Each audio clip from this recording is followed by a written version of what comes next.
So welcome everybody. Happy Monday morning. Hope you all had a great weekend. So just to frame where we are and then get into what I think in this four-part series about Zionism will be the most probably provocative class. And I think for both good and bad reasons. I think there's going to be a lot of material in the next hour that I think will shock and hopefully also challenge a lot of what we might think in both good and bad ways about what eventually would become the contemporary Israeli right. And so I think, regardless of what people are coming in, if people are coming in with I'm a right-wing Israeli, hopefully this will challenge you in one way. If people are coming in saying, I don't understand why anybody would be a right-wing Zionist Israeli, hopefully this will challenge you from the other side, like all good materials do. So I am going to share my screen and go into a little bit of an overview of what we did the last two times, but this time through a little bit of history. So just for those who have been following along, the first two classes we did, the first one we did Herzl and his general project of political Zionism, and we talked a lot about that. Last session, we talked a lot about Achad Ha'am and the rise of cultural Zionism and attempting to challenge, let's say, the secularization of Zionism from a Jewish cultural perspective. And we spent a lot of time going through Achad Ha'am or Asher Ginsburg's texts. And all of a sudden now, our next Zionistic philosophy is now going to be generation 2. So one way to think of this is the early debates between political and between political and cultural Zionism, that was happening in the late 1800s, early 1900s.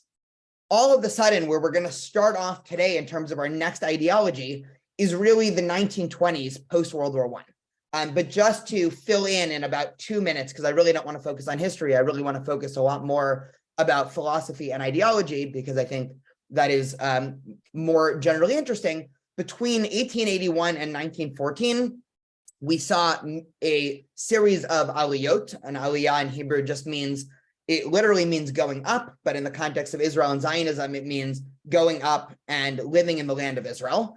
And this map here is what the Yishuv looked like both in 1881 and then also in 1914. So everybody here can read the statistics, but just to go over them again, in 1881, so really before any type of Zionistic activity, there was about 500,000 Arabs in the land and about 24,000 Jews. By 1914, again, this is generation 2 of Zionism, right? Herzl and the first Zionist Congress was 1897. So this is already almost 20 years later. Herzl has he was already dead at this point, right? So this is now generation 2. There's still only about 85,000 Jews living in the land of Israel and still about 500,000 Arabs. And so the population of Jews tripled to some extent, but this wasn't the sort of 10 million Jews living in the land of Israel that Herzl might have won, right? And so this is a just a map of the dark black are the major Jewish settlements, the open circles are the smaller Jewish settlements, and the squares are the major Arab towns. And to some extent, for those who are deeply familiar with the current map of Israel, this shouldn't be very surprising because this still generally holds true in terms of which cities in Israel and the modern day West Bank are predominantly Jewish, which ones are Arab, and everything like that. And so this is, again, what it would have looked like in 1914. And then all of a sudden, we know what happens after 1914. We get World War I. And without, again, we're not going to go too much into the history and how this happened. But after World War I, the entire Zionist pragmatic movement had to shift because pre-World War I, the owner of this entire land was the Ottoman Empire. And one of the ways in which virtually all Zionists, right, it didn't make a difference if you would eventually become a right-wing Zionist, a left-wing Zionist, a cultural Zionist, whatever Zionist, your predominant way of getting land was actually relatively simple during this time. And it was simple because the Ottoman Empire, who ruled the entirety of the Middle East, they were willing to sell for oftentimes hefty prices land to the Zionist movement.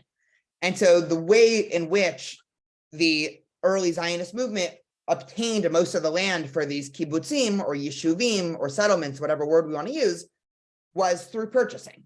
Now, we can endlessly debate the ins and outs of the legitimacy of the Zionists showing up and purchasing land from the Ottoman Empire and then kicking out maybe Arab tenants or farmers that had been living there for 5-6 generations, right? That's a, ethical question that we'll sideline for now.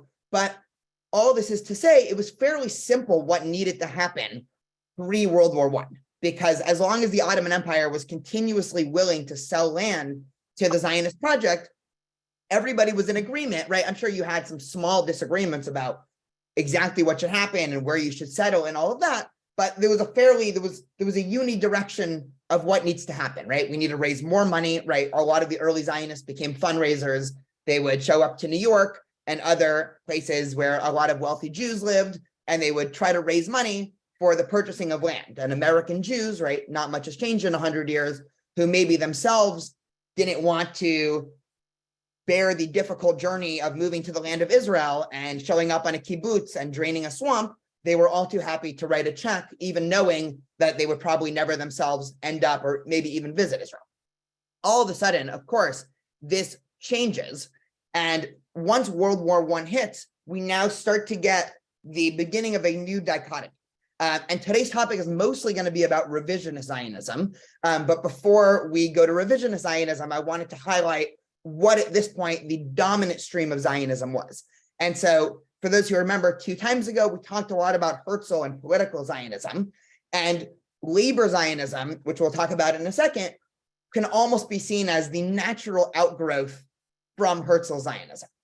And so we'll just take 2 minutes to go through labor Zionism. One, it was fundamentally socialist or Marxist. And this is in line, of course, with a lot of well-educated European Jews at the time. So there was nothing, surprising about labor Zionism being based on socialistic principles. And of course, for those who are familiar, just to go back to this map, right, most of these early settlements were kibbutzim. And probably the only reason why Zionism worked in the early 1900s, even to mid-1900s, was because of the socialistic mindset of pooling resources, of doing whatever we need to do for the state. And we'll see a quote about that in a second. And the dominant principle of labor Zionism, both pre and post Ottoman Empire, was that the way in which we're going to acquire statehood is through working the land. And so again, it was a very labor-centric mindset of saying, if you work the land for long enough, you grow roots in the land, and you will naturally have a state arise through that. And the rest of the world and the Arab neighbors are going to come to see that we have a legitimate right to this land. Perhaps you even want us, right? If you're an Arab farmer, you even want the Jews on this land because we are working it, we're making it better. Again, if you're approaching this from a purely socialistic or if you're approaching this from a purely socialistic or Marxist standpoint, you think that material concerns are the be all and end all of what needs to happen.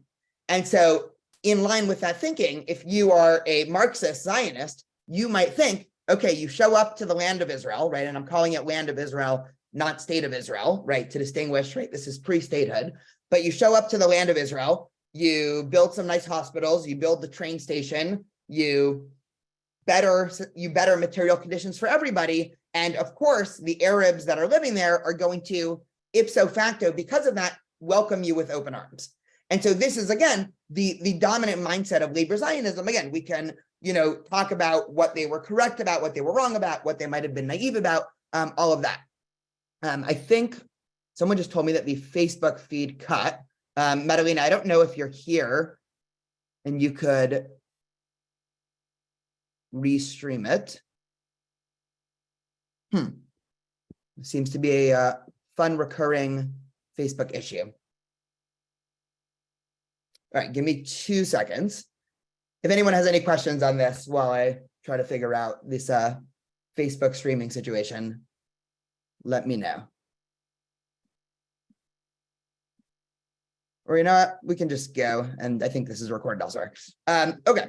It's recorded. Yeah, it's being recorded. I just don't think it's live on Facebook anymore, but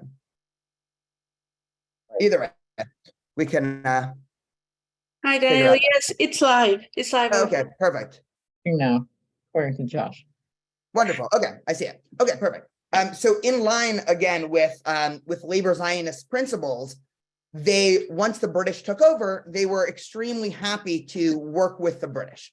And this is again going to be the next one of the major tension points within Zionism, both of the year 1920 and I'll also put in the year 2020 is, right, and I'm talking about modern times, is how much do you try to work through the international community and how much do you, in crude language, say, screw you, international community, we don't care what you say, we're doing things our own way, right? So this was both a debate in the 1920s when the British took over, right? The labor Zionists, which at this point were the dominant modality of Zionism, once the British took over, the mindset was, okay, great, let's see what we need to do to have the British eventually hand us a state. And this will obviously be contrasted with the opposite approach, which we'll talk about in a second. We talked about this before, right? The idea of labor Zionism was eventual peaceful coexistence with Arabs, again, based off of very materialistic concerns. And if we remember, I think 2 times ago, I mentioned Herzl's book, Old New Land. And in Herzl's book, he imagines a future state of Israel in which there is going to be peaceful coexistence with Arabs. How is that going to happen? Herzl doesn't exactly tell us how, but probably it has to do with the fact that if material conditions are better for everybody, of course, the Arabs are going to just say, I'm so happy you're here. Now let's, create a state together. And just one of my favorite quotes by Joseph Trumpeldor, who was, again, an early labor Zionist, which I think really encapsulates the mindset and the philosophy of this sort of all-in approach of the kibbutzim. So he writes, what is a pioneer, right? One of the early, right, the early settlers were called chalutzim, pioneers. He says, is he a worker only? No. The definition includes much more. The pioneers should be workers, but that is not all. We need people who will be everything that the land of Israel needs. A worker has his labor interests, a soldier his esprit de corps, a doctor and an engineer their special inclinations. A generation of iron men, iron from which you can forge everything the national machinery needs. You need a wheel, here I am. A nail, a screw, a block, here, take me. You need a man to till the soil, I'm ready. A soldier, I am here. Policeman, doctor, lawyer, artist, teacher, water carrier, here I am. I have no form. I have no psychology. I have no personal feeling, no name. I am a servant of Zion, ready to do everything, not bound to do anything. I have only one aim, creation. So this quote is probably simultaneously beautiful and terrifying. At least every time I go back to it, that's what I think. And I really think it encapsulates this fascinating intersection here of Marxism and nationalism to some extent, right? And there's endless books written on this, and we don't really have time to get into this, but this is a very interesting, generally, staunch nationalistic claims and staunch Marxist claims don't mesh together super well, right? Their aims are different things. Here, this was Marxism in the attempt to create a state, and it's a very unique mixture. Perhaps, right, this is sort of my own commentary on the side, so take it or leave it. This is also one of the most successful times in history where Marxism/socialism actually worked to achieve something, right? Most scholars and historians, even if one is not in love with socialism, the kibbutz movement and early Zionism probably would not have worked if it wasn't for this mindset. And this mindset, of course, went to everything, right? Everybody was all in, right? Children were raised in children's homes, right? Not in the homes of their parents, right? They were sent to communal homes. There was no such thing as private property, right? If you needed a car for the day, you would go to the kibbutz and get a car, right? Everybody made the exact same amount of money, right? Right?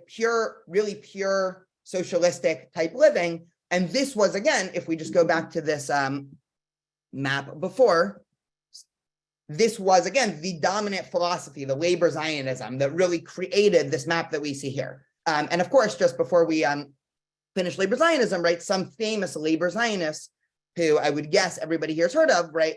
Ben Gurion, the first prime minister of Israel, Golda Meir, the prime minister that took over in the late 60s, and Yitzhak Rabin, of course, the labor prime minister who was assassinated for Oslo in the 90s. And so again, this, if you think early 20th century Zionism, this is it, right? This is how a lot of the mechanisms and modalities that would eventually become the state of Israel were created. Before we move on, any thoughts or questions here before we now contrast to his arch? Yeah, I have a question. Were any of these people listed below, Ben Gurion, etc.?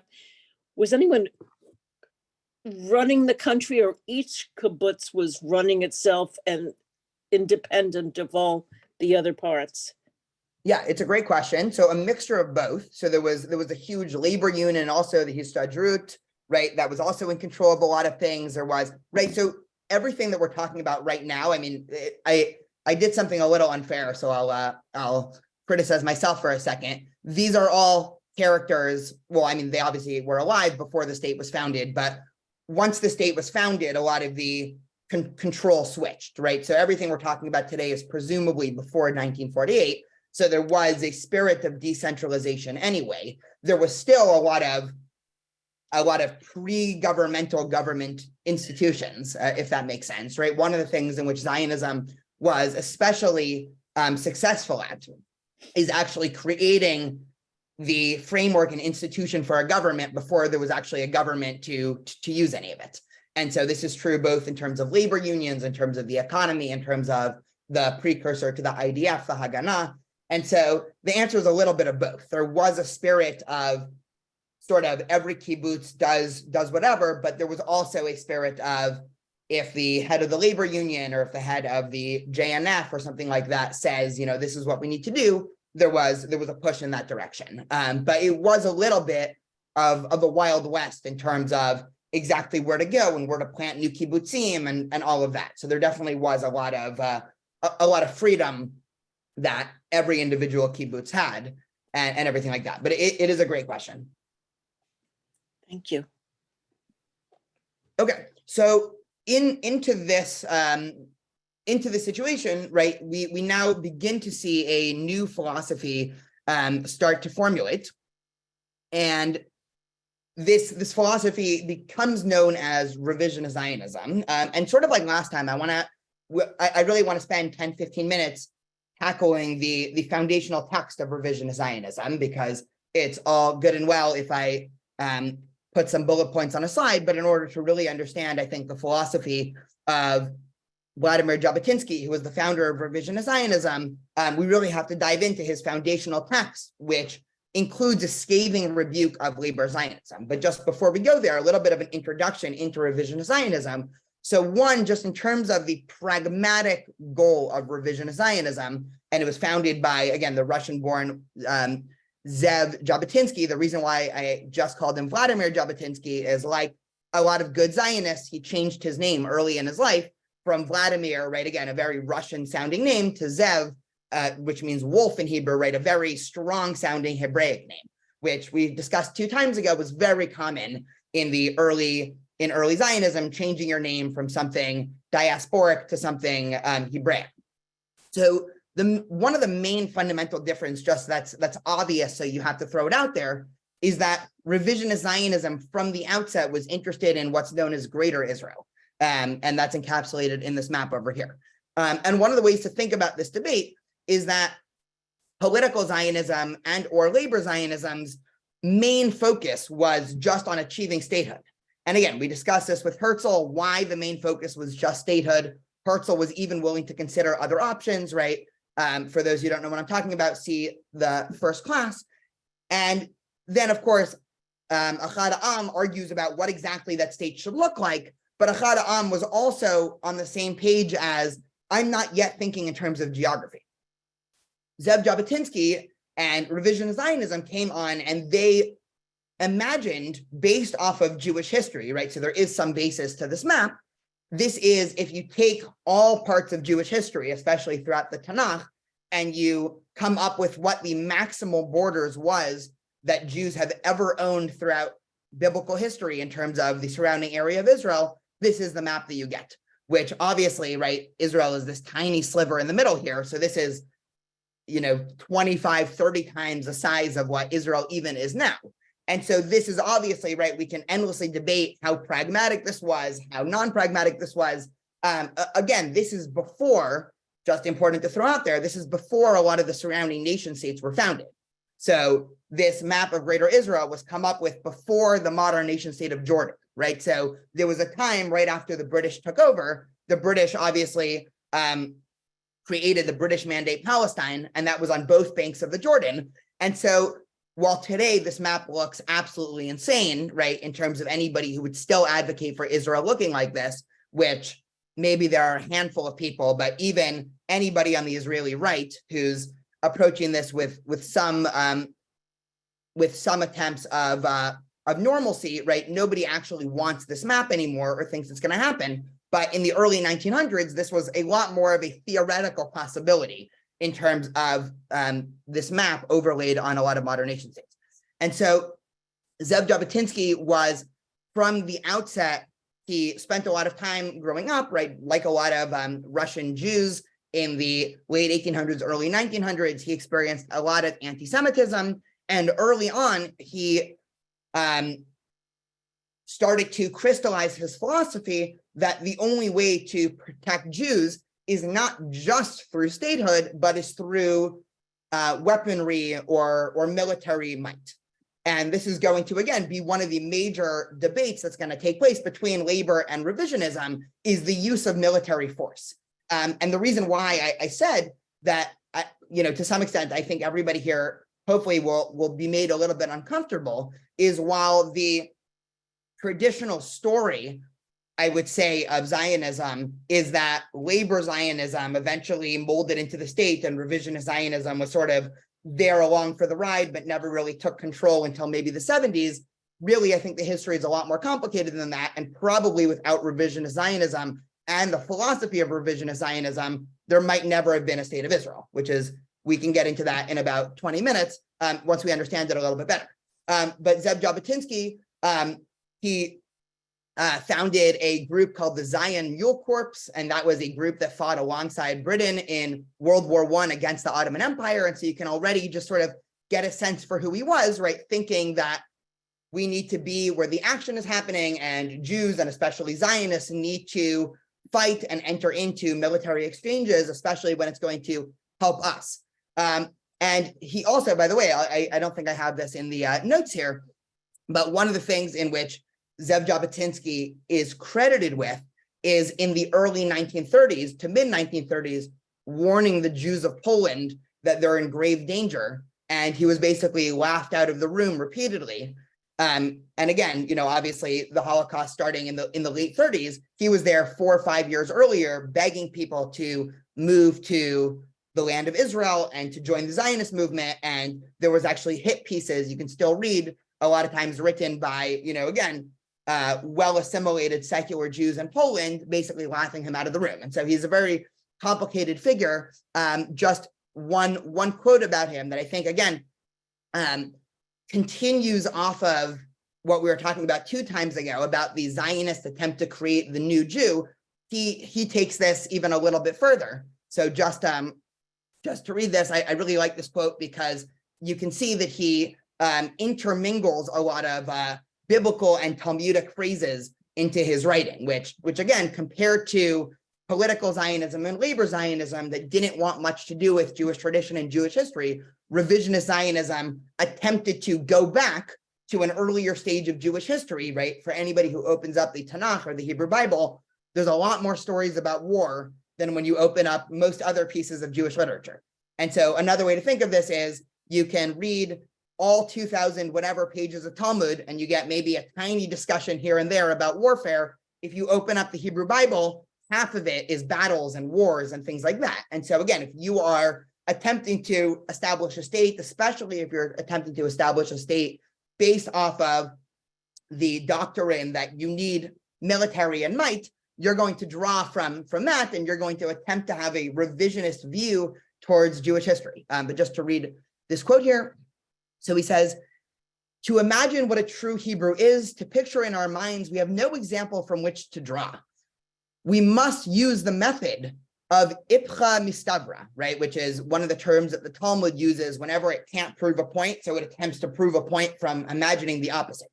So he says, we take as our starting point the Yid of today and try to imagine in our minds his exact opposite. Let us erase from that picture all personality traits that are so typical of a Yid. and let us insert into it all the desirable traits whose absence is so typical in him. Because the Yid is ugly, sickly, and lacks handsomeness, we shall endow the ideal image of the Hebrew with masculine beauty, stature, massive soldiers, vigorous movements, bright colors, and the shades of color. The Yid is frightened and downtrodden. The Hebrew ought to be proud and independent. The Yid is disgusting to all. The Hebrew should charm all. The Yid has accept submission. The Hebrew ought to know how to command.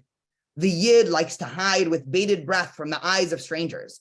The Hebrew, with brazenness and greatness, should march ahead to the entire world, look them straight and deep in their eyes, and hoist them his banner, I am a Hebrew. Obviously, a lot to say about this quote. I think this was in the early 1900s, so this is before he was officially the head of any movement. He was probably writing this. This was actually pre-World War I. And again, we can probably, we can, of course, spend the next hour talking just about this quote, just a couple of things, right? There's obviously a lot of internalized anti-Semitism in this quote, right? I think that is beyond a reasonable doubt. On the other hand, to play devil's advocate, and my hopeful goal in the next 45 minutes is for nobody here to have any clue what I think about any of these texts, to try to present them both in the defense and criticizing them, is if this is the way that the rest of the world, right, what I imagine Jabotinsky would say is, if this is the way that the rest of the world thinks about Jews, we need to do something to change it. After all, Zionism was a movement that was based off of the rest of the world hates us, what do we need to do in order to solve it? And his way to solve it was basically to say, okay, we have, the image of the diasporic Jew, away with that, right? No more are Jews going to be seen as the sort of meek pushovers, and we are going to be seen as strong, Hebraic, muscular, right? Military, right? Everything that, again, I think modern day Israel has sort of evolved into in terms of the image that it's trying to project to the rest of the world. Alongside this view, and then we'll get into the text in a minute, revisionist Zionism was also extremely anti-socialist, and this would again be another major debate in the history of Zionism and subsequent Israel, that the labor Zionist movement was not just themselves socialist, but in terms of international politics, they were allied with the socialist and Marxist cause up until a certain point. Again, we can debate exactly when that point was, but the early labor movement was aligned in a lot of ways with the Soviet Union. And it was only really until the 60s, maybe even the 70s, that the last support for the Soviet Union ended, as the Soviet Union became increasingly anti-Semitic. And the revisionist Zionist camp was never a favor of socialism, and they were always trying to ally themselves with more nationalistic entities. Sure, that includes America. It also includes some places that we might be a little bit more surprised. It includes Hungary. It includes Mussolini and Italy. Right before World War II, Jabotinsky and Mussolini were actually good friends. And your fun fact for today is that Mussolini actually gave Jabotinsky the funds for what eventually and still is the Israeli Navy. And so, right, if anybody wants to see how complicated it is to peel back all of these pieces and to figure out what was happening in the 1930s, right, Mussolini, of course, allied with Hitler in World War II, funded the eventual Israeli Navy. So just to throw that out there, this revisionist Zionist would eventually become the Irgun, right? Hopefully we'll get a chance to talk about that a little bit more, right? We talked about Greater Israel, and the revisionist Zionist camp eventually founded really two parties. The first was called Cherut, and then eventually that evolved into Likud. And some, of course, famous Likudniks was Menachem Begin, who was the Israeli prime minister elected in the 70s. But then, of course, right, Benjamin Netanyahu has been the longest serving prime minister of Israel's history. And this is the philosophic camp that he comes from, obviously, right? Even he, I don't think, would agree unto this Greater Israel, right? Ariel Sharon is another famous prime minister. And of course, we all know Bibi. So let's go here. I'm going to do one more quick historical thing. The problem is really there's too much material here, but that's a good thing. It's better that there be too much than for me to sit here being like, I don't know, what should be next.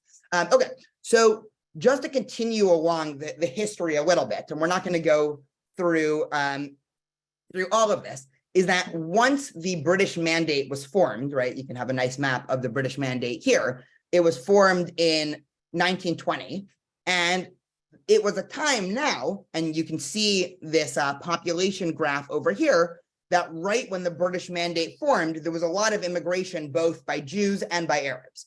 And so, right, we can endlessly debate as to why exactly, right? Perhaps material concerns were better. There was a lot of displacement in the Middle East post-World War I because of colonialism, right? All of those ideas taken for granted. But there was increased both Jews and Arabs in the land. And of course, this created the tinderbox for the 1920 and 1921 Arab riots. And this was really the first time, right? If you're trying to pinpoint the origins of the Israeli-Palestinian conflict, there's a lot of good contenders. 1920 is probably one of the better contenders, because this is at a time when, again, this was a bottom-up riot situation. So this isn't like, it's not like you had one leader of the Arab world saying, go riot against the kibbutzim, but all over the place, you had these sporadic riots, and the kibbutzim were being attacked. And in return, the kibbutzim said, hey, we need our own defense. So the labor Zionist union formed the Haganah. The Haganah in Hebrew just means the defense. It's the precursor to the IDF. And so you have the situation where now you have the Arabs that are becoming increasingly upset at increased Jewish immigration, and the labor Zionists, who were the group that were in the beginning the most opposed to violence, right? They were socialists, agriculturalists, right? They wanted to make the land better and everyone would live happily ever after. Even to some extent, they are biting the bullet and saying, you know what, we need to form a defense force and everything like that. So onto this scene steps Jabotinsky again, and give me 2 seconds, and pens the famous and or infamous, depending on what your views are, essay called The Iron Wall. And this was written in 1923, so really right after these early riots when everybody was trying to figure out what to do. And this is actually, it's not nearly as long of an essay as Achad Ha'am, so don't worry. But I think we can probably get through a good amount of it even in 10 minutes. So here is how he begins his essay. It is an excellent rule to begin an article with the most important point.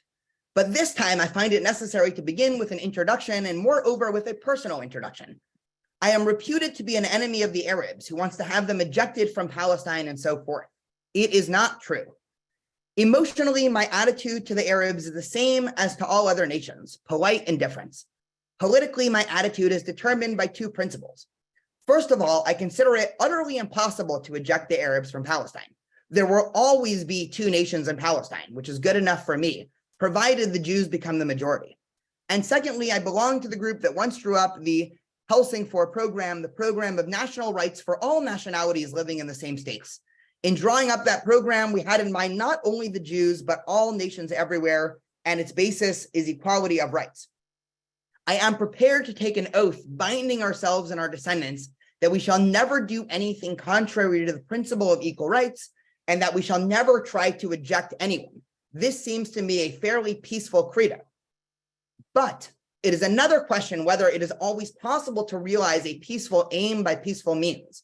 For the answer to this question does not depend on our attitude to the Arabs, but entirely on the attitude of the Arabs to us and Zionism. Now, after this introduction, we may proceed to the subject. There can be no voluntary agreement between ourselves and the Palestine Arabs, not now nor in the prospective future. I say this with such conviction, not because I want to hurt the moderate Zionists. I do not believe that they will be hurt, except for those who are born blind. They realized long ago that it is utterly impossible to obtain the voluntary consent of the Palestine Arabs for converting Palestine from an Arab country into a country with a Jewish majority. So again, just to summarize real quick in this paragraph, he is attacking directly the main philosophy of labor Zionism and their approach to what to do in terms of this conflict that's brewing. The labor Zionist approach, at least before 1920s, but even carrying on, of course, post 1920s, is eventually they will come around. Eventually, the Arabs will come to see that we're not here as a threatening force, that we want to be friends, that we don't hate them, et cetera, et cetera. And he is directly attacking perhaps one of the most foundational principles, again, not just of labor Zionism, you can also see a critique in here of the very idea of Marxism itself, because if all that really matters is materialistic concerns, then the labor Zionists should be correct about the future of coexistence with the Arabs. You bolster materialistic concerns for everybody and everybody's happy, right? Marxism generally reduces nationalism to be not a primary force, but just reducible to economic concern, right? So he continues to write, my readers have a general idea of the history of colonization in other countries. I suggest that they consider all the precedents with which they are acquainted and see whether there is one solitary instance of any colonization being carried on with the consent of the native population. There is no such precedent. The native population, civilized or uncivilized, have always stubbornly resisted the colonists, irrespective of whether they were civilized or savage. And it made no difference whether the colonists behaved decently or not, right? He gives some examples. He says, yet the native population fought with the same ferocity with the good colonists as against the bad, right? So he's saying it doesn't matter how well you treat a native population. If you show up for the outside and start to exert political or whatever power, you're going to meet resistance. Every native population regards its land as its national home, of which it is the sole master, and it wants to retain that mastery always. It will refuse to admit not only new masters, but even new partners or collaborators, right? So again, saying very straightforward, a couple things that labor Zionists seem to not really be taking into account. One, that Arabs are there, right? They exist, which there were some elements of early labor Zionism that basically out of sight, out of mind, right? Let's not worry about this. Jabotinsky in 1923 is already ringing the bell and saying, you know, we have a problem that's brewing here, right? This is going to end up a little bit worse than just a couple of riots here and there on the kibbutzim, and maybe, you know, a couple people are killed, right? This could end badly, or it will end badly, is what he's saying. And it doesn't really matter what we do. The very fact that we are here means that this is going to end badly. So he continues, he says, this is equally true of the Arabs. Our peacemongerers, right? A great term. Our peacemongerers are trying to persuade us that the Arabs are either fools who we can deceive by masking our real aims, or that they are corrupt and can be bribed to abandon to us their claim to priority in Palestine in return for cultural and economic advantages. I repudiate this conception of the Palestinian Arabs. Culturally, they are 500 years behind us. They have neither our endurance nor our determination, but they are just as good psychologists as we are, and their minds have been sharpened like ours by centuries of fine-spun logomachy. I actually don't know that word. We may tell them whatever we like about the innocence of our aims, watering them down and sweetening them with honeyed words to make them palatable, but they know what we want as well as we know what they do not want. They feel the same instinctive jealous love of Palestine as the old Aztecs felt for ancient Mexico and their Sioux for the rolling prairies. So again, he's doing a couple things that I just find important to highlight. One, again, he's utterly rejecting the peaceful labor Zionist approach because he thinks it's naive, right? That part he was certainly right about, right, in terms of the labor Zionist approach being naive in terms of what they were trying to accomplish. He does another thing here, which I think is interesting, which is in modern day Israel, there is a big debate often about when the conception of Palestinian nationhood arose. And some of the answers given are maybe after 1948, maybe after 1967. Jabotinsky's writing in the early 1920s saying, there is an indigenous people here. We need to think about that, right? And we need to think about that in a serious way. And so Jabotinsky, what comes out, and we'll read a little bit more. We're about halfway down this essay here. Jabotinsky is a serious moral thinker. And what I mean by that is whatever one thinks about his ideas, and we can discuss his ideas in a second, he oftentimes, I think, is pigeonholed in conversations today as even the way that he introduces his essay by saying, oh, he was the one who wanted to kick out all the Arabs. One of the things that one gets when reading Jabotinsky is he understood the nationalistic conflict between Zionism and Palestinian nationhood about 60 years before anybody else really thought about this in a critical way. And he thought this was a serious moral problem to deal with. And one of the things that I think goes to his credit, and then we can knock and discuss his solutions all we want, is he wasn't willing to reduce the Arabs in Palestine to basically I'm trying to think, to almost a robotic actor who would bow to whatever the Zionist movement threw at them, right? He really did understand the seriousness of what happens when you're trying to establish a state on a land in which there are two peoples, right? And he really took that seriously. Also under the rubric, right, he was to a large extent a liberal in terms of his idea about equal rights. And as I think he notes in his essay earlier, he was actually part of projects in Europe trying to advocate for minorities, aka Jews, to have equal rights in countries where they were clearly not the cultural or nationalistic majority. And so he was no stranger to a lot of the complexities here. So he says to imagine, as our Arab files do, that they will willingly consent to the realization of Zionism in return for the moral and material conveniences which the Jewish colonists bring with them is a childish notion which has at bottom a kind of contempt for the Arab people. It means that they despise the Arab race, which they regard as a corrupt mob that can be bought and sold and are willing to give up their fatherland for a good railway system. And so he says, again, straight up, this is not going to work. Stop thinking that you can throw some nice things at the Arabs in Palestine and they are going to decide, okay, you're right, let's just move away. And so, so let's just skip this small next section. And so, okay. So he says, some of us, and here, this is, I think, a very fascinating part of the essay here. He says, some of us have induced ourselves to believe that all the trouble is due to misunderstanding. The Arabs have not understood us, and that is the only reason why they resist us. If we can only make it clear to them how moderate our intentions really are, they will immediately extend to us their hand in friendship, right? This is a view that you hear all the time within the pro-Israel Zionist community. We're just not explaining ourselves good enough, right? The Arabs don't really understand that we're not here to cause them harm. They don't really understand what it means, the whole history of Israel and Zionism and all of that.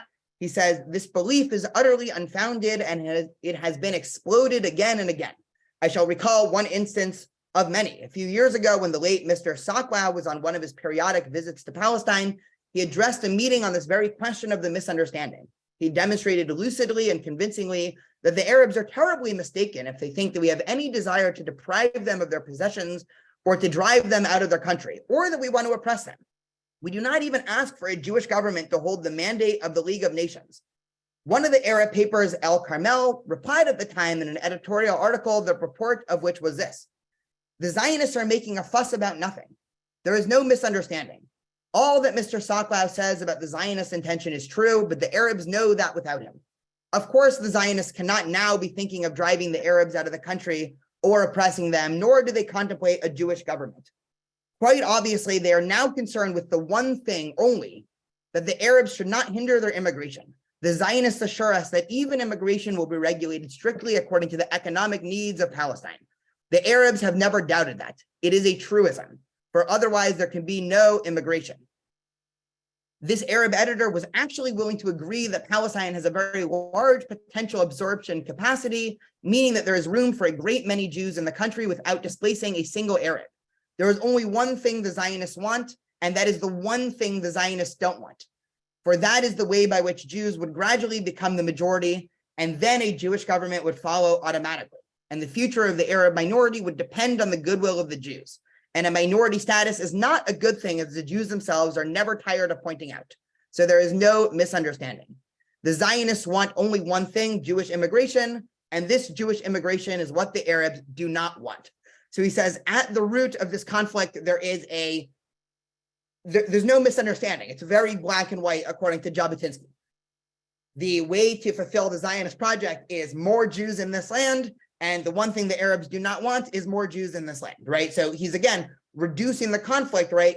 Forget all of the fancy discussions of peace talks and all of this, right? This is a zero-sum game, to some extent, in Jabotinsky's words, between two different peoples, perhaps And I might be reading it a little bit to Jabotinsky, but I would argue he would agree with the statement if he was here. Two different peoples that have completely just claims to what they're about to do, but they can't both win.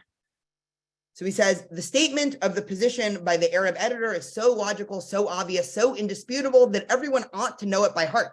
And it should be made the basis of all future discussions on the Arab question. It does not matter at all which phraseology we employ in explaining our colonialistic aims. Colonization carries its own explanation, the only possible explanation, unalterable and as clear as daylight to every ordinary Jew and ordinary Arab. Colonization can only have one aim, and Palestine Arabs cannot accept this claim. It lies in the very nature of things, and in this particular regard, nature cannot be changed. So he lays out his problem, and we're about to get to his solution, which is a lot shorter than his problem. Oftentimes, it's a lot easier to lay out a good problem than a solution. So his problem, again, very straightforward. Everybody is being naive. The labor Zionists, right? Their entire methodology of interaction with the local population. And I'll also add at other times, this philosophy is extended to also the British world, right? The British government also, because one of the things in which revisionist Zionists did throughout the 1920s and 1930s is become increasingly hostile towards the British who were in the land, right? So just one quick tangent here, because I think it'll be interesting. And then we'll get back to his answer of what to do with the Arabs. Is there was a big debate between labor and revisionism. Once the British mandate took over, they issued the Balfour Declaration, even before the British mandate Palestine, laying the groundwork for Britain eventually giving a Jewish state. And the labor Zionists were happy to work within that paradigm. And even after the British were waiting 10, 15, 20, 30, almost 30 years between the Balfour Declaration and issuing a mandate, labor government was very patient and saying, well, we just need more political advocacy and we just need more convincing this. And at a certain point, revisionist Zionism said, the British are just as much our enemies as anybody else. And revisionist Zionism started carrying out minor terrorist attacks against the British and everything like that.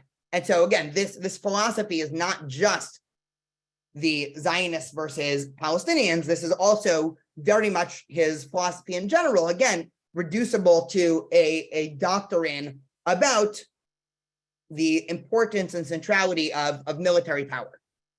So here is why his essay was called The Iron Wall, and it's become a very famous and or infamous phrase in modern Israeli politics. So he says, we cannot offer any adequate compensation to the Palestine Arabs in return to Palestine. And therefore, there is no likelihood of any voluntary agreement being reached. So that all those who regard such an agreement as a condition sine qua non for Zionism may as well say non and withdraw from Zionism. So he says, if you are a Zionist because you think we are going to solve the Israeli-Palestinian conflict in whatever, right, this is far before anybody wanted to use the language of two states, but today you can use this to criticize, right, a liberal Zionist stance, which says, well, I'm a liberal Zionist, I'm just waiting for there to be a two-state solution. Jabotinsky would say, you should stop, because that is not going to happen, right? It is by definition impossible. Zionist colonization must either stop or else proceed regardless of the native population, which means that it can proceed and develop only under the protection of a power that is independent of the native population, behind an iron wall which the native population cannot breach. That is our Arab policy, not what we should be, but what it actually is, whether we admit it or not. What need otherwise of the Balfour Declaration or of the mandate? Their value to us is that their power has undertaken to create in the country such conditions of administrations and security that if the native population should desire to hinder our work, they shall find it impossible. And we are, all of us, without any exception, demanding day after day that this outside power should carry out the task vigorously and without determination. In this matter, there is no difference between our militarists and our vegetarians, again, a pejorative term for the labor Zionists, except that the first prefer that the iron wall should consist of Jewish soldiers and the others are content that they should be British. This is an important line. We'll get back to it in a second. And we're almost done here. We all demand that there should be an iron wall, yet we keep spoiling our own case by talking about agreement, which means telling the mandatory government the kind of things that is not the iron wall, but discussions. Empty rhetoric of this kind is dangerous, and that is why it is not only a pleasure, but a duty to discredit it and to demonstrate that it is both fantastic and dishonest. Just the last couple lines here, 2 brief remarks. In the first place, if anyone objects that this point of view is immoral, I answer it is not true. Either Zionism is moral and just, or it is immoral and unjust. But that it is a question we should have settled before we became Zionists. Actually, we have settled that question, and in the affirmative. We hold that Zionism is moral and just. And since it is moral and just, justice must be done, no matter whether Joseph or Simon or Ivan or Ahmed agree with it or not. There is no other morality. In the second place, this does not mean that there cannot be any agreement with the Arabs. What is impossible is a voluntary agreement. As long as the Arabs feel that there is the least hope of getting rid of us, they will refuse to give up this hope in return for either kind words or for bread and butter, because they are not a rabble, but a living people. And when a living people yields in matter of such vital character, it is only when there is no longer any hope of getting rid of us, because they can make no breach in the iron wall. Not till then will they drop their extremist leaders whose watchwords is never. And the leadership will pass to the moderate groups who will approach us with a proposal that we should both agree to mutual concessions. Then we may expect them to discuss honest, practical questions, which as a guarantee against Arab displacement or equal rights for Arab citizens or Arab national integrity. And when that happens, I am convinced that we Jews will be found ready to give them satisfactory guarantees so that both people can live together in peace like good neighbors. But the only way to obtain such an agreement is the iron wall, which is to say a strong power in Palestine that is not amenable to any Arab pressure. In other words, the only way to reach an agreement in the future is to abandon all idea of seeking an agreement at present. Okay, so I want to say two quick things about this, and then I would love to have a discussion, love to hear thoughts, right? Obviously, there's a lot of material there. I'll say 2 comments in no particular order. One is that in general, I think he's pointing out a hypocrisy of liberalism to some extent. And this is a 2/3 baked idea. So if you agree or disagree with what I'm about to say, that goes for everything, but call me out on it.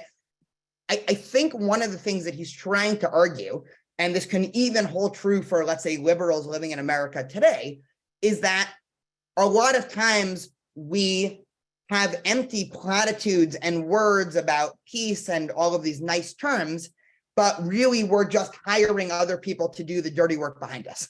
So whether that dirty work be, whatever a nation state needs to function, right? America obviously has a military and a police force and all of these other groups that if probably every single day you had to wake up and read everything the American military did to keep us safe every morning, that would probably make a lot of us feel uncomfortable, yet we're all too happy knowing that while we're asleep at night, the American military is going all throughout the world to keep us safe.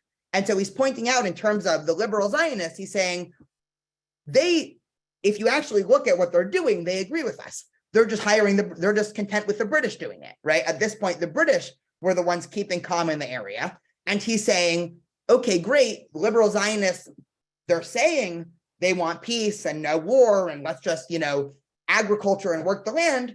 In reality, they're the ones backing the British government who are the ones conducting night raids into Palestinian villages and stopping future terrorist attacks. He's saying, okay, great. So why don't we just do that, right? If Zionism is, after all, a movement of Jewish autonomy, that means everything. It doesn't just mean we get to sit around, work the land, and maybe, Sukkot is a day off instead of Easter. That means everything. That means we have to do the dirty work of creating a nation state just like everybody else. So that's one thing that he's pointing out, a lot of this hypocrisy. 2, the idea that he gets to at the end, I think, is a fascinating idea because it's been the cornerstone of much of the right versus left debate in Israel over the past 100 years, which is, do you make, or I'll phrase it in the negative. I'll phrase it positive. Does it make more sense to make peace through peace or peace through strength? And this is an extremely important debate that's been happening throughout Israel's history, where this is going to be a generalization, but I think it holds true. The labor Zionist / the left's view is you lead with peace, and then that obviously is going to create a peaceful situation. Jabotinsky, again, knocks this, and he says the way to create peace is not to lead with peace. The way to lead with peace is to put up an iron wall, right? Again, this is a metaphor. The metaphor of an iron wall is that nothing can get through it, right? And so you spend 10, 20, 30, 40, 50, however many years it takes, you put up this protective shield around Israel and Zionism to the point where everybody, after all, realizes, okay, Israel's not going anywhere, and then peace will come very easily. Now, one thing I'll say about that is Jabotinsky's position is very morally difficult to digest. I will say from a historical point of view, one of the seeming ironies of Israel history, which once we understand the philosophy of the right in Israel becomes a lot less surprising, is that every time Israel has actually traded land for peace, it's been a right-wing leader. So it was Menachem Begin who, after the Yom Kippur War, he gave the Sinai back to Egypt in return for peace. It was Ariel Sharon who pulled out of the Gaza Strip, right? And so there could be, right, Jabotinsky is not, as is constantly thought of, anti-peace. He just thinks that the way for peace is to be realistic about it. We can disagree about whether or not he's correct in that diagnosis, but he also wants the future of Israel and Arabs to be a peaceful coexistence. He just thinks the only way to get there is to be realistic about the zero-sum game.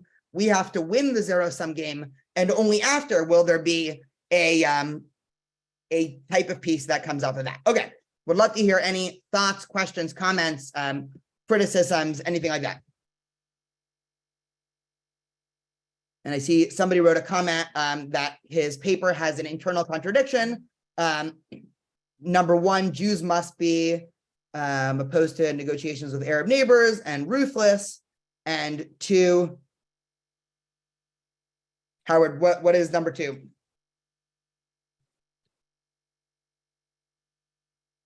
All right, while we're waiting for here, number I'll two there. just tell you, I was Yeah, go for typing it. this thing.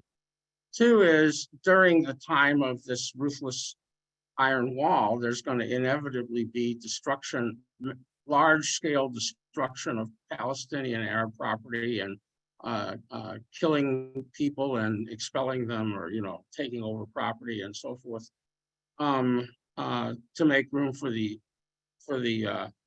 settlements. And hopefully all this is inflicted by the iron wall, but he wants the iron wall to be Jewish soldiers, okay? So that inevitably Palestinian Arabs will associate all this destruction with Jews coming in, okay? They're not gonna be able to deflect it onto the British, right? If you have Jewish soldiers doing it, certainly. And even if you did, they know that the Jews are behind it. So you're going to end up with this complete history of absolute hatred of Jews for Arabs. And then at the end, three, we're going to have a negotiation and peaceful coexistence. I don't see it. So you're correct. His version of peaceful coexistence is, I'll say this very crudely. Once, because of what you're saying, the Arabs have given up any sense of nationhood or any, right? It's almost, they've been made, they realize that it makes no sense to continuously push. And so only then you'll have peace through strength. And again, he's a complicated person because, again, right, he also was a fan of Greater Israel, right? So he wanted Israel to be much bigger area than it was. So within that nation state, and this is important to say, he was pro equal rights for everybody who lived there, right? So he was not thinking of an apartheid system where you had Jews and then you had Arabs as second-class citizens who, couldn't do X, Y, and Z. This was purely, when he's describing this, was a nationalistic battle. He says that the Jewish nationalism, Zionism, needs to utterly defeat Palestinian nationalism. And then afterwards, only through that, right, once Palestinian nationalism eventually, right, however long it takes, realizes that no matter what it does, it's futile, then you can have peaceful coexistence because, okay, great, there'll be a state, it'll be a Jewish state, and everybody will, maybe live, hopefully live happily ever after. That was more his program than it was thinking that Arabs are going to come around to the idea of Zionism. I don't know if that answers No, that. exactly. But the problem is that's simply not real. That isn't the way what you're going to have is one of two things. You're going to have eternal hatred in which they never come around. Yes, you implacably oppose them. Yes, you bring in the immigrants. Yes, you have a state, but they're going to just wipe it out. They're going to still want to wipe it out even after it's a state because they're so traumatized and so they'll be traumatized, but they'll be traumatized into political and military action to relieve their trauma, right?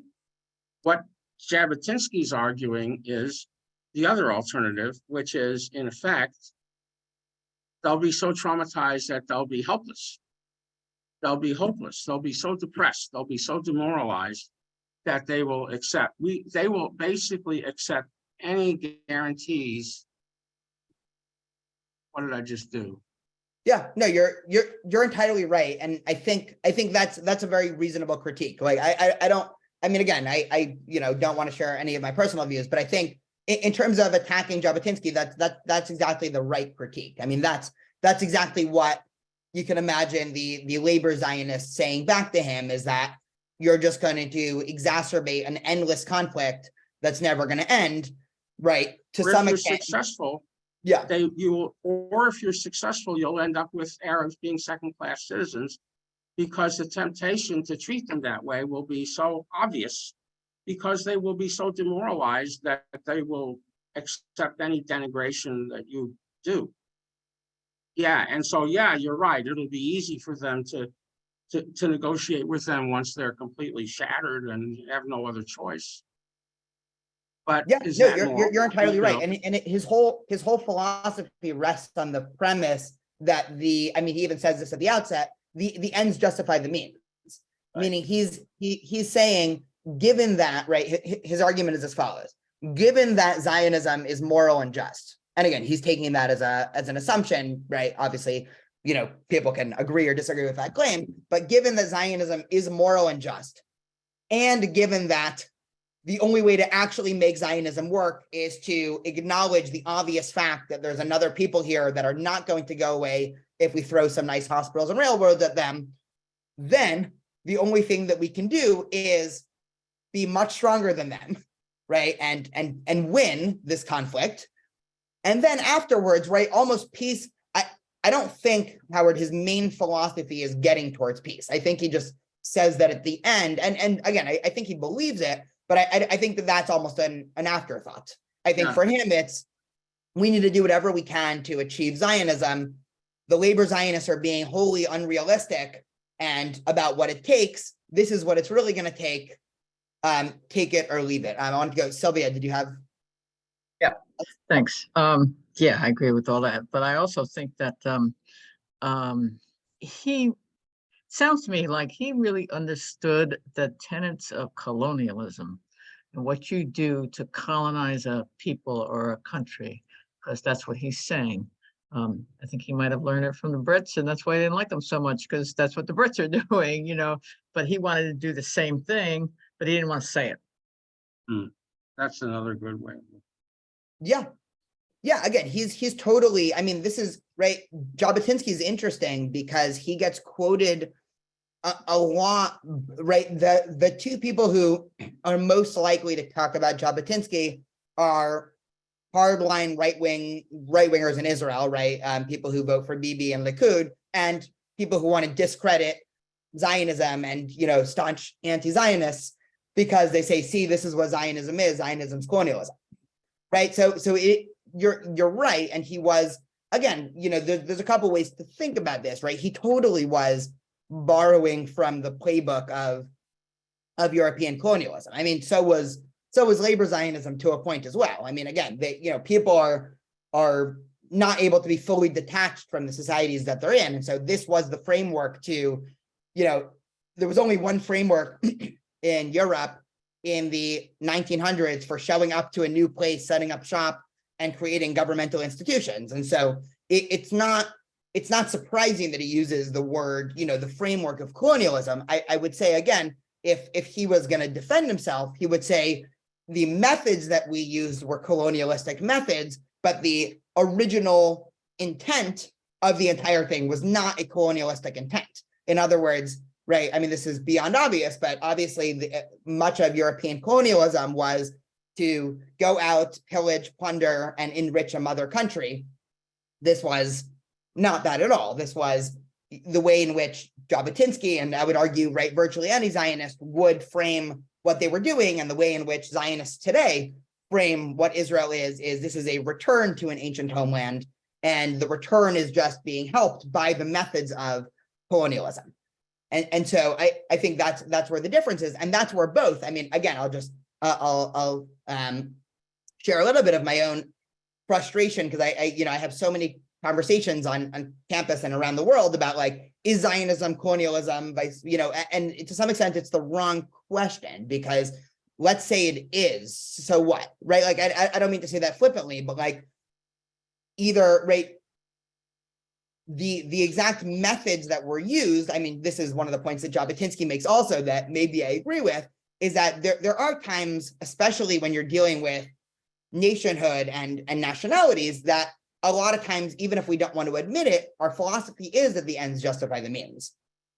And it's always hard, Jabotinsky says, to admit that in the moment, but years later, people will be happy that happened.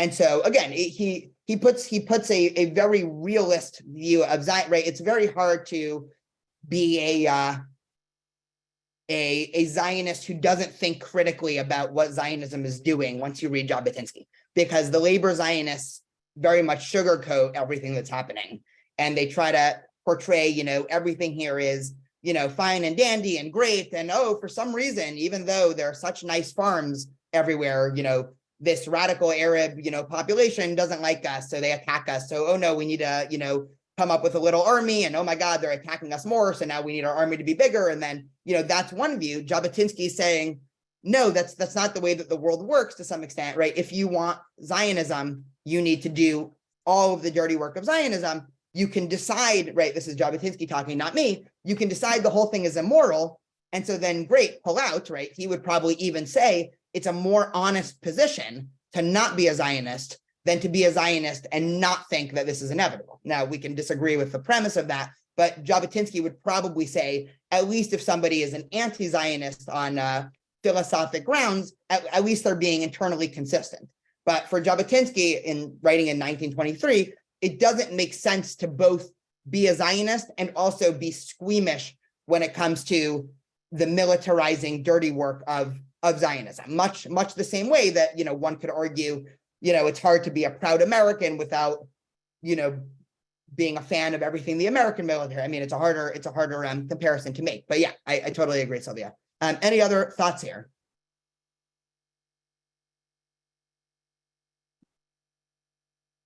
So just to share one more thing real quick. So he actually, a year after he published this, and we won't, let me see. Well, if people have, I don't know if we have another couple minutes. I think we're, let me just find a quick source. If anyone has any other questions, feel free to cut me off here. So he wrote another essay in the wake of this, where he defended this essay, because as you can imagine, a lot of people attacked him and said, hey, this is crazy and unethical.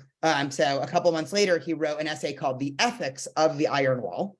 And he put some more arguments to defend what he was doing. So just for people still here, I guess this is a bonus time.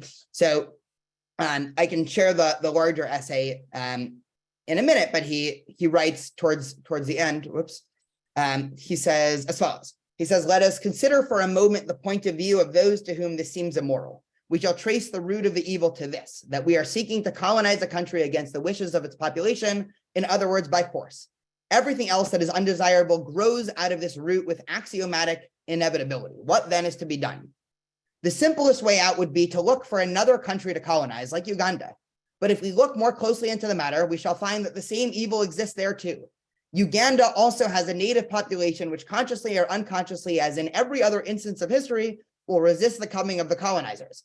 It is true that these natives happens to be Black, right? Of course, this is 1920, so everybody was racist, but this does not alter the essential fact. If it is immoral to colonize a country against the will of its native population, the same morality must apply equally to the Black man as to the white. Of course, the Black man might not be sufficiently advanced to think of sending delegations to London, but he will soon find some kind-hearted white friends who will instruct him. Though should these natives even prove utterly helpless like children, the matter would only become worse. Then if colonialism is invasion and robbery, the greatest crime of all would be to rob helpless children. Consequently, colonization in Uganda is also immoral, and colonization in any other part of the world, whatever it may be, is immoral. There are no more uninhabited islands in the world. In every oasis, there is a native population settled from times immemorial who will not tolerate an immigrant majority or an invasion of outsiders. So if there is any landless people in the world, even its dream of a national home must be an immoral dream. Those who are landless must remain landless to all eternity. The whole earth has been allocated. Morality has said so. From a Jewish point of view, morality has a particularly interesting appearance. It is said that we Jews number 15 million people scattered throughout the world. Half of them are now literally homeless, poor, hunted wretches. The number of Arabs total 38 million. They inhabit Morocco, Algeria, Tunis, Tripoli, Egypt, Syria, Arabia, and Iraq, an area that apart from desert equals the size of half of Europe. There are in this vast area 16 Arabs to the square mile. It is instructive to recall by way of comparison that Sicily has 352 and England has 669 inhabitants to the square mile. It is still more instructive to recall that Palestine constitutes about 1/100th part of this area. Yet if homeless Jewry demands Palestine for itself, it is immoral because it does not suit the native population. Such morality may be accepted among cannibals, but not in a civilized world. The soil does not belong to those who possess land and access, but to those who does not possess any. It is an act of simple justice to alienate part of their land from those nations who are numbered against the great landowners of the world in order to provide a place for refugees for a homeless wandering people. And if such a big landowning nation resists, which is perfectly natural, it may be made to comply by compulsion. Justice that is enforced does not cease to be justice. This is the only Arab policy that we shall find possible. As for an agreement, we shall discuss that later. So he goes on, but he lays out again a moral defense of what he's doing. Again, we can take or leave the moral defense, but he's setting up, right? He's digging more into his premise that if we think Zionism is moral, right? If we agree with the foundational idea that Jews need a state and that is a moral thing to achieve, and then we acknowledge the reality that, again, he is all too willing to acknowledge that anywhere you go to set up a state is going to be an act of immorality, an act of colonialism, then the only way to achieve a justice is via an injustice. And digging more into his point, right? This, again, his words, not mine. He says, well, the Arab world in general, they seem to have a lot of land. There are a lot of Arab countries. And so out of all the people who this could be done to, right? 500,000 Arabs, right? Again, at that time, it was 500,000 that are living in British Mandate Palestine. It's an injustice, right? There's no way to get around that, but it's a necessary injustice, is what he is saying. And he goes on again to defend his point more and more, but he really did. I mean, again, the reason why what everyone thinks of Jabotinsky, and again, he's a complicated figure, and I do think that, personally, this is my personal opinion, the modern Israeli right that grew out from Jabotinsky, I think, has done a lot of things that are unnecessary, unjust, right, and not even within the framework, right? I actually do think that Jabotinsky would be very upset if he were to show up in modern day Israel and see a lot of what was happening, because that very much was not his wish for what would happen. So I do think he'd be disappointed in a lot of ways. And he was a serious moral thinker, right? He was not flippantly saying, oh yeah, we're just going to show up and whatever, ends justify the means. He really did think about this. And again, right, he becomes, a very controversial thinker, right? So anybody who wants to find a I was actually a couple years ago. This is just one fun story, and then we can. I would love to hear some thoughts about this.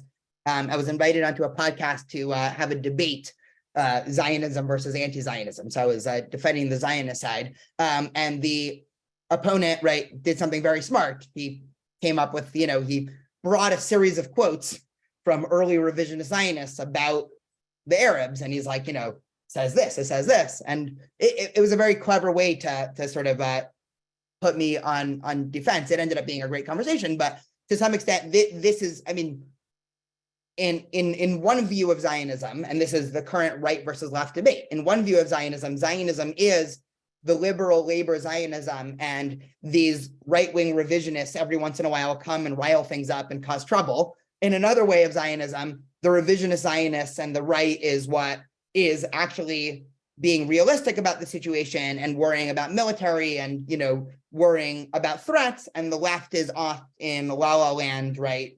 Singing about peace, but not actually being realistic about what needs to happen to continue the security of the state. It's also possible that both of these views have a little bit of truth, right? It doesn't need to be a binary, but I would love to hear, I think we have 5 minutes left. I would love to hear some thoughts about this defense here. Yeah, go for it, Howard. I think it's a defense. I think if you read it carefully, it is exactly what the Arabs are saying. Zionism is immoral.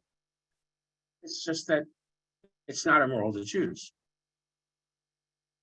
Yeah. It all depends on your conception of that. Any morality is reference to some field of interaction with other people, right? Because if there's somebody who's trying to kill you, it's moral to kill them, right? So it's basically the morality. Anybody by definition who's trying to kill you in morality is outside your moral space, because you have the right to defend yourself, right? Mm-hmm. So, all right, it's moral for Jews, okay? That's what he's saying. Right? We think it's moral, therefore we are Zionists. And therefore, to rule out any kind of action against anyone who's not a Zionist is not consistent with being a Zionist. And since Zionism is moral, that makes whatever those actions are moral. So, Yeah, there was and the Arabs can say exactly the same thing from their point of view. And in fact, that's what they do say. They say, look, Zionism is immoral because we get killed and we do that. By the way, we're saying it's moral because we have gotten killed and all this, Yeah, no, you're 100% right. And the reason why I actually think Jabotinsky is an interesting figure is that I think far before the Israeli left or labor Zionists acknowledge this, I really do think he's acknowledging the essential. He is legitimizing all of the views of Palestinian nationalism. I mean, right? Like I think deep down unlike labor Zionists, or unlike even in 1940s, 50s, 60s, where you have labor Zionists to some extent, whose views towards the Palestinian national movement is they're wrong, it's bad, it's evil, blah blah blah. I think Jabotinsky would have said, no, they're correct. We're also correct, and therefore you gotta, there's no choice for reconciliation. And so I do think he was a serious thinker there. There was actually a famous Israeli writer who gave an analogy that may or may not fit in here, where he said that Zionism is likened to a man who jumps out of a burning building, which is his only way of surviving, and accidentally lands on someone else and kills them. And then, analyze the ethics of that situation. And so the ethics of that situation are, right, I mean, this is in the words of this Israeli thinker, right, again, not necessarily my personal views, are there was nothing immoral, right? No action was immoral, but the situation was unjust, right? It is unjust for somebody to be killed, but there is no target of, right, there's no blame to be levied anywhere, right? The only blame that you can levy is on the burning building. And so, the analogy is the rest of the world for the Jews was the burning building, right?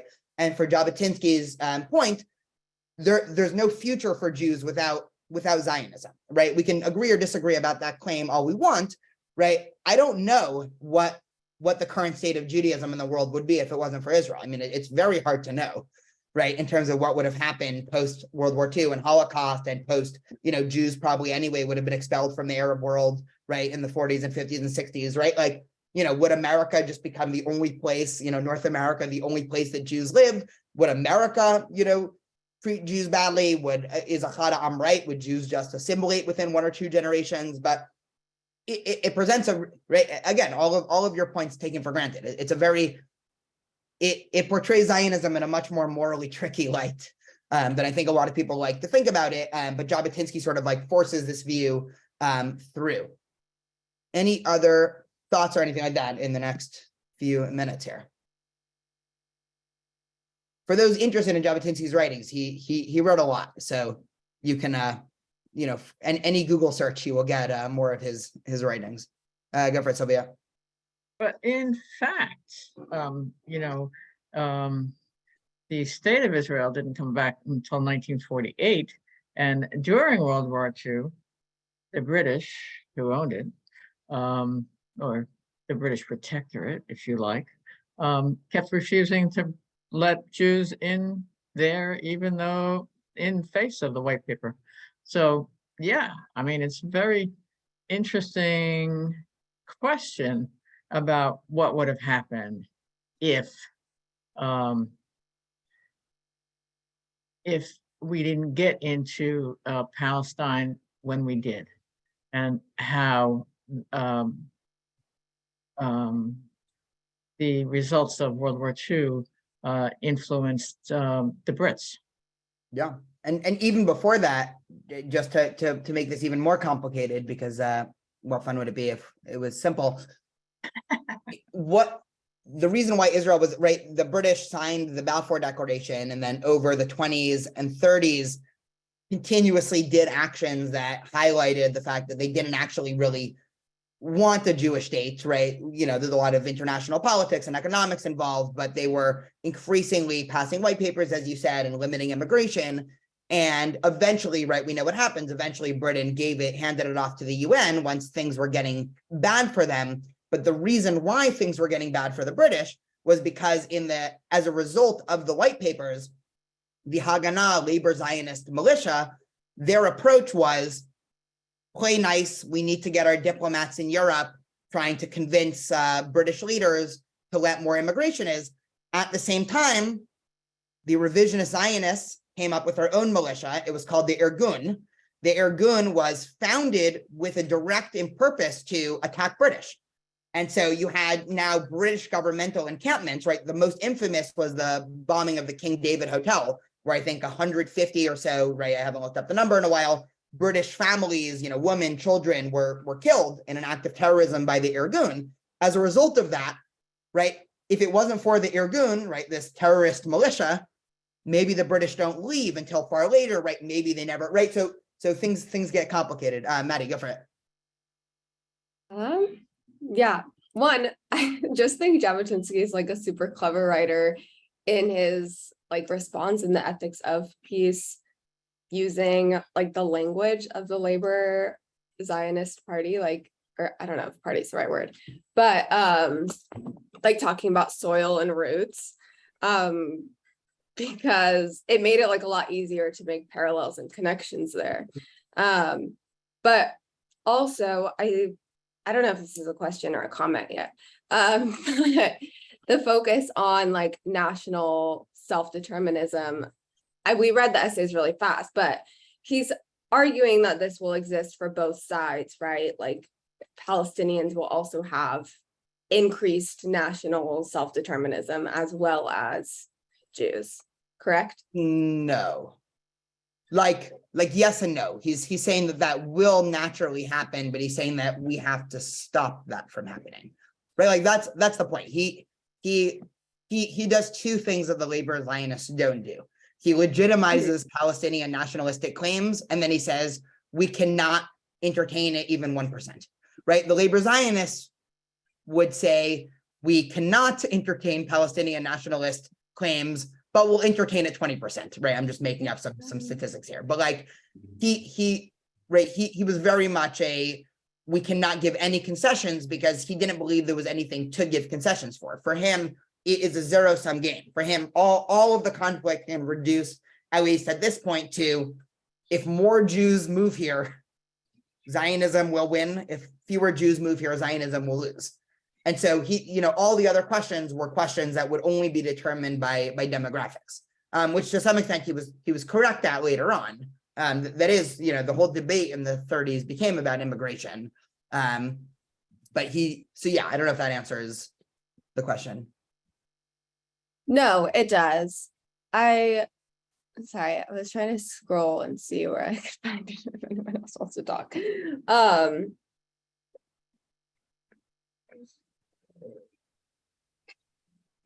Yeah, I don't know. I need to scroll through it again, I guess. Yeah, it is it's definitely something that right, maybe we read through it really fast, so I apologize for the speed read. It's not you at all. It's my Awesome. Well, thank you all for coming. This was a fun conversation. I think our last class in the Zionism series is not going to be next week. It's actually going to be the week after. So next week, Rabbi Marsha is going to do the Machloket Matters, but we are going to be back here June 20, I'm just looking it up, June 26. And we'll talk about our last major Zionistic philosophy, which is religious Zionism, which is also a fun philosophy. And yeah, we can start off next time by talking a little bit more about Jabotinsky, because in a lot of ways, this isn't completely true, but in a lot of ways, the modern Israeli politics, the revisionist camp and the religious Zionist camp have become increasingly interconnected over the last 50 or so years. And so, right, this is a helpful framework to starting to understand contemporary Israeli politics and also religious Zionism. Have a wonderful day, everyone. And you as well. Thank you so much for a wonderful class, as always. Oh, thank you. And keep coming back to the collaborative, which you're a part of. So Thank you. wonderful. Will do. Thank you. Bye. Bye.